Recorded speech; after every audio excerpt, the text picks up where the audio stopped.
Can we fix SEC scheduling? We'll give it a shot right here at the Voice of College Football. Please like the video, share these videos out on social media, subscribe, and of course join us for our weekly live streams and our 25-team channels, including many in the SEC: Alabama, Auburn, Tennessee, Georgia, Florida, Texas A&M, and LSU. All right, let's get right to it. Our issue with the SEC scheduling is that it's imbalanced, meaning it's unfair, meaning some teams play such more difficult schedules than other teams. It can be corrected to a certain extent. There are a lot of limitations, a lot of restrictions built into the SEC schedule. Some can be eliminated, some cannot. This came to light for me back in 2012 or 13. I believe it was 13 because it was coming off the 2012 season in which Georgia and Florida both went 7-1. So think of this. You've got Alabama and you've got LSU in the SEC Western Division. And it really doesn't matter which two teams we're talking about, but it even emphasizes the point because they were the two dominant teams in the SEC Western Division at the time. Alabama, LSU. Okay, they play 8 conference games. They play each other. They play the other 5 teams in their division. So that's 6 games that are exactly the same between Alabama and LSU. Okay, the only 2 games that differentiate the 8-game conference schedule for these two teams are the 2 teams that they play in the SEC Eastern Division. Well, Alabama always plays Tennessee. LSU always plays Florida. They are their designated rivals. For this particular season, Alabama was designated to play Kentucky. They came up in the rotation. For LSU, Georgia came up in the rotation. Therefore, LSU had to play their 2 SEC Eastern Division games against Georgia and Florida, who both went 7-1 the previous year. So LSU was playing 2 teams in the SEC Eastern Division that went 14-2. Alabama played Tennessee and Kentucky. Those 2 teams went 1-15 in the SEC. Therefore, you have 2 teams competing for a division championship. They play 6 common opponents. 6 the same.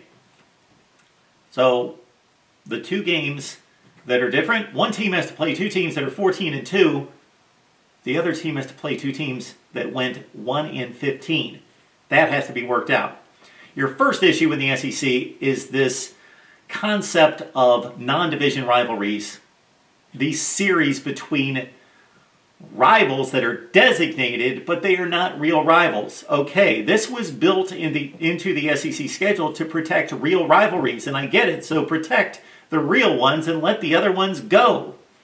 Alabama, Tennessee, play it every year. Of course, it's one of the biggest rivalries in college football. Georgia, Auburn, yes, play it every year. And Florida, LSU, go right ahead, play that one every year. That has been a rivalry in the SEC for years and years and years and years and years. The other ones make no sense. They are placeholders. There is probably less familiarity and overlap in the cultures and the football programs and the histories of Texas A&M and South Carolina than 2 teams you can pick out in the conference. And they play each other each year. Why? Because they're placeholders. Get rid of Texas A&M, South Carolina, Kentucky, Mississippi State, Ole Miss, Vandy. They don't make sense. It could be argued Arkansas and Missouri with their Big 12 history, Big 8 history, Southwest Conference history.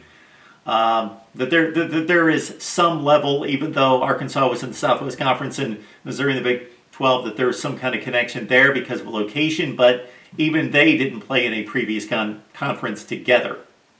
Okay, so get rid of all these non-rivalries. It loosens up the schedule and allows more flexibility to get it right.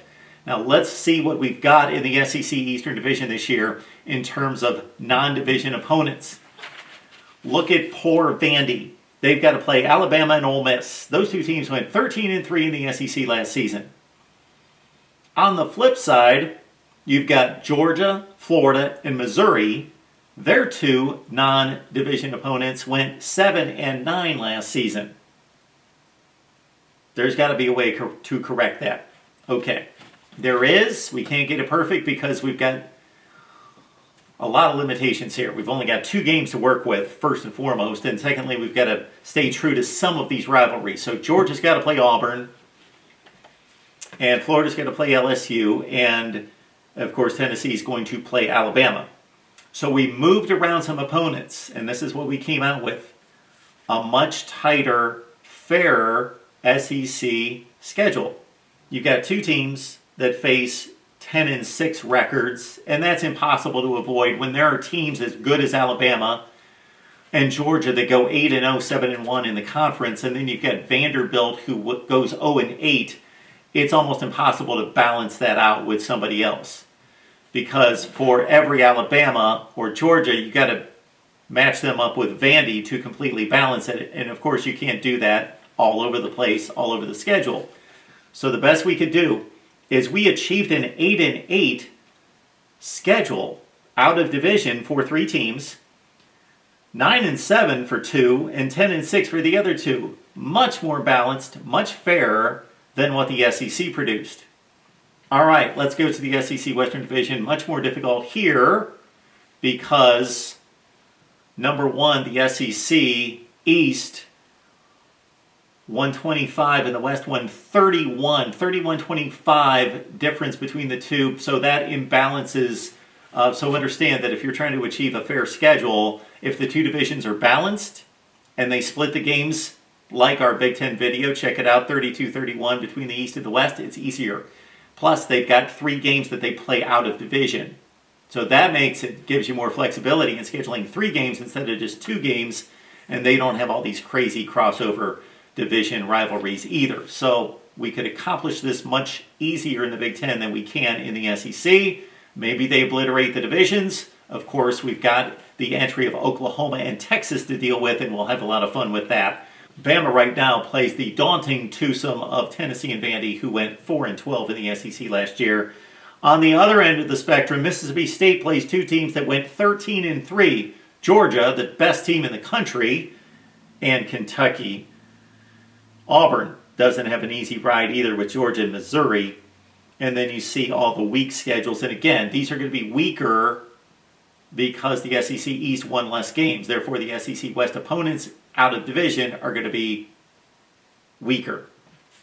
So the best we could do with this, in keeping with these rivalries that have to stay intact, we were able to size it down in terms of the disparity, but it's still somewhat all over the place with really that Alabama schedule weighing it down at 4-12. We stayed with Tennessee and Vandy for them. We balanced out the other ones. We don't have a bunch of 5-11s and 13-3s. We're more brought toward the center with a lot of 6-10s and 10-6s. We also achieved an 8-8, which the SEC only achieved one 8-8 non-division schedule. We achieved it 4 times, and we achieved 9-7 all over the place and 7-9s all over the place, while the SEC was not able to do that often. So it's a much fairer schedule that we built. Again, not perfect for a couple different reasons. Because the West and the East are not balanced competitively. Number 2, you've only got 2 divisions to work with, or 2 out-of-division games to work with.